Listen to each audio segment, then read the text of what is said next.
This is Kelly. She is 36. This is her husband. They have 3 children. She just wants to live a normal, happy life. But Kelly is not like you and me. Kelly doesn't watch television. Kelly doesn't take a shower every morning. Kelly doesn't sleep in a nice, comfortable bed every night. Kelly doesn't even eat every day. Kelly doesn't have a home. Kelly's home is the streets of Manila. This is Kelly's story. This is the street of Del Pilar. This is where we met Kelly. Kelly arrived in Manila in 1993 when she was just 19. An agency had promised her a job in a restaurant, but she was tricked and ended up working for 5 months with no salary. The first boyfriend she met in Manila treated her badly and began to beat her. Eventually she ran away from him after he murdered someone. She ended up in Malate and managed to survive by selling candies, crisps and cigarettes along Carino Avenue. There she met Marco and they got married and lived together. At first they rented a room in Nagpil Street for just 300 pesos a month, but Kelly wanted to be closer to where she worked. So they moved to Carino Avenue and rented a room for 700 pesos a month, next to the Ambassador Hotel. When her first child Alexander was born, she was lucky to be near the Hospital of Manila because they provided free medical service for her. But once again, things went bad for Kelly. In 1995, she was told the place where they were living was illegal housing and it was going to be demolished. She couldn't leave, she had nowhere else to go, and eventually the MMDA came and tore the place down. She lost all her belongings, everything they had was gone. The government promised they would be given a new housing project in the province. While Kelly and the other evicted families waited for the free government housing, they slept on the sidewalk on Del Pilar Street, beside Pension Natividad. 15 years later, they are still sleeping on that same sidewalk. The free government housing never happened, and now Kelly thinks of that dirty sidewalk as her home. It belongs to her, it's her place. After a few years living on Del Pilar Street, nearby Rojas Boulevard was filling up with new coffee shops and bars. It attracted a lot of people coming to hang out with their friends and watch bands. Kelly was happy to see this. It was a good sign. She thought it would provide a good way of living, selling things to the many tourists and locals coming. But this was not to be. The police enforcers didn't want people like Kelly to go on the Baywalk. They were not allowed to step foot on it. If caught, they would be taken to the precinct. Now Kelly thinks the Baywalk is just a place for the rich, for those people who have money and can buy nice clothes and drink expensive coffee. During the time of Mayor Atienza, nagagawa pa ng tao yung hulihin lahat ng lalaki pagdating sa isang katulay.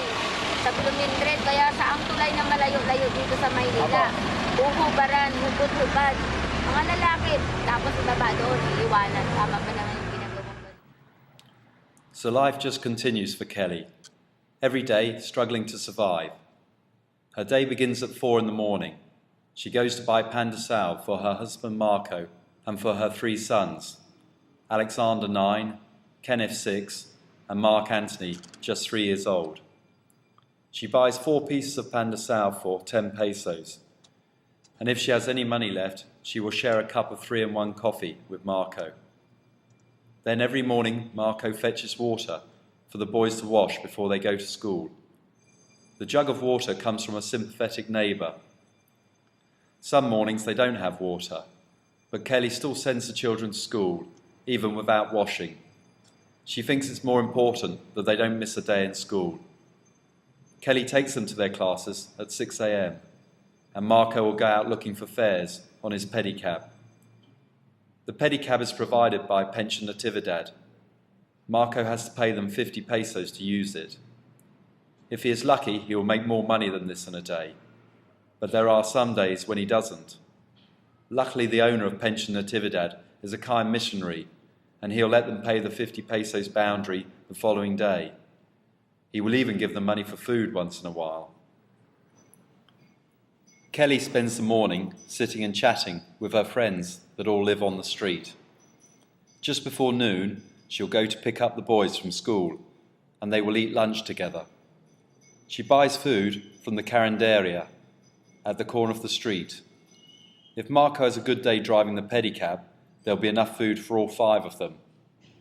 If there is not enough money, then only the children will eat, and Kelly will smoke a cigarette to curb her hunger.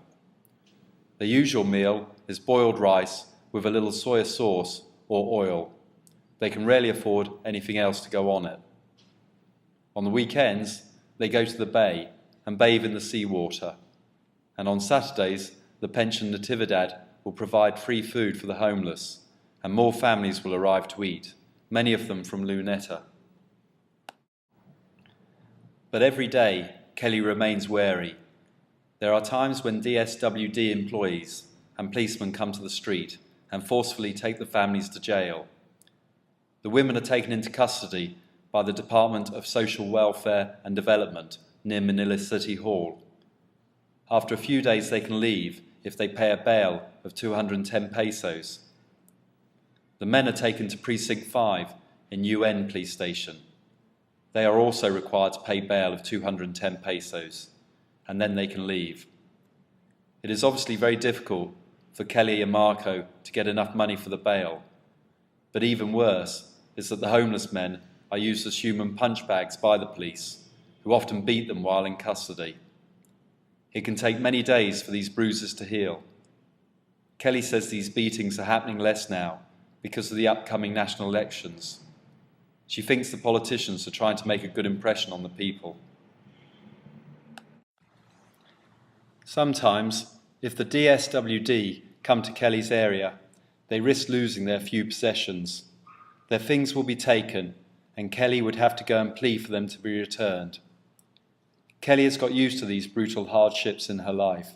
She accepts it and tries to remain positive. One time she asked them, "Why are you taking me and my family and locking me up for a week?" They answered, "Because it's a memorandum from the government, so we must do it." This is living on the streets. This is what Kelly and the others have to deal with. This is the suffering they have to endure. Katulad yan kung yung katulad sa DSWD, ilang beses na ba kami na interview, nakuha yung mga ganyan, nakuha dito sa lugar na ito, nare-rescue. Ang sabi nila, bibigyan nila kami ng magandang tirahan. Tirahan, nakakulong ka, kasali yung mga siraulo, mga may sakit, yung mga kalisin. Hindi naman sinasabi ko yung tao naman kami para sabi ko, hindi naman hindi yung namin dito. Dapat sabi ko, kung ganyan naman katulad ng pamilya, kung nila, bibigyan nila ng trabaho. Hindi yung nakakulong, di ba? Kahit ba magsama-sama sa isang compound, basta sabi ko, magsama-sama yung pamilya, tapos hindi yung talagang kinukulong kayo. Dapat yung isang mga pamilya, bibigyan nila ng hanap buhay, di ba? Dapat ganun talagang nabuhay talaga ni Atienza yung She said that Mayor Lin also takes them to the jail, but in a more humane way. Si Mayor Lin, sa katulad din namin, nanguhuli minsan, pero hindi katulad kay Mayor Atienza na pinapahirapan yung tao. Sa amin naman, pag oras na nahuli ka sa DSWD, hingian ka ng requirements kung taga saan ka. Ang ginagawa mo doon, bibigyan ka nila ng advice kung anong dapat mong gawin para hindi ka na mahuli sa sunod. Hingian ka barangay clearance sa mga bata, mga ID, school ID o kaya birth certificate. Yun lang, labas ka na. Kay Mayor Atienza, hindi Bakit? Papuntahin ka ba ng Marikina? Dalit ka ba sa Marikina? Pagdating mo sa Marikina, kung pinuli ka dito, wala kang pera. Pagdating sa Marikina, paano ka makakabalik kung wala kang pera? Lahat makisusap mo, kaya lalakarin mo.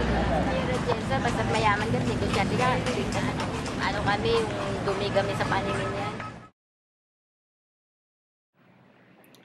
It is hard to believe, but when I talk to Kelly, she appears very happy, and she speaks openly and freely with me. She even talked about her sex life with me. With no privacy, I imagined it to be very difficult to share intimate moments with her husband. She told me it was very seldom that they would have sex together. I asked her what she would do if she became pregnant again. She laughed and told me, "I have been ligated. I don't want another responsibility every morning." As I left her that evening, sleeping on that hard, smelly concrete, I felt desperately sad. It seems so wrong that such a nice, good, decent person has to live such a pitiful, hard existence However much Kelly has shared with me about her life, I knew I'd only just skimmed the surface, and I could never really fully feel just how tough her life is.